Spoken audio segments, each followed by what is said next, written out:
we ran into Nicole. It was a little girl on the stage of a Prince concert. Do you know about this? Did I tell you about this? It was a little girl at a Prince concert, and the interesting thing about it, the mother was part of the wardrobe group. Yeah. And we realized that this little girl has no business being on the stage playing a tambourine in the middle of this concert. So, of course, time went on, and we ran into her again. And we realized the mother could not take care of this child. I mean, it was just... And so we said, you know, we'll be the guardians, legal guardians. But we just fell in love with the child. And the next thing we heard was that the mother was no longer able to take care of her. Mm. And, of course, we said, well, I've got her. Mm. It's mine, you know. And she, of course, turned over as, and we're no longer legal guardians, but we were actually adopting parents. I mean, I suppose to the children that you adopt, much as you love them, and probably you might love them more than your own, because there's, in a sense, a greater responsibility is placed upon you. Yes. But I suppose that they have a baggage, don't they, inevitably, from...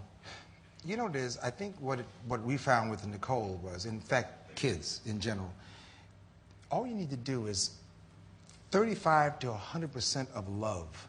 Forget all the rest of it. Forget the academics. If they just get a hug and a kiss, and I love you, and good for you, and let me see what you did today, and that's everything. Mm. You know, all she needed was just apply love. Mm.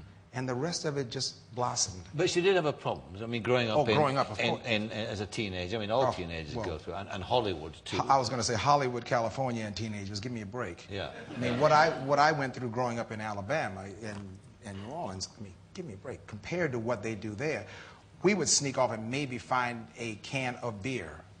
That was called really roughing it that week. Okay. Over at 13, 14, 15, they're admitted to every club in town.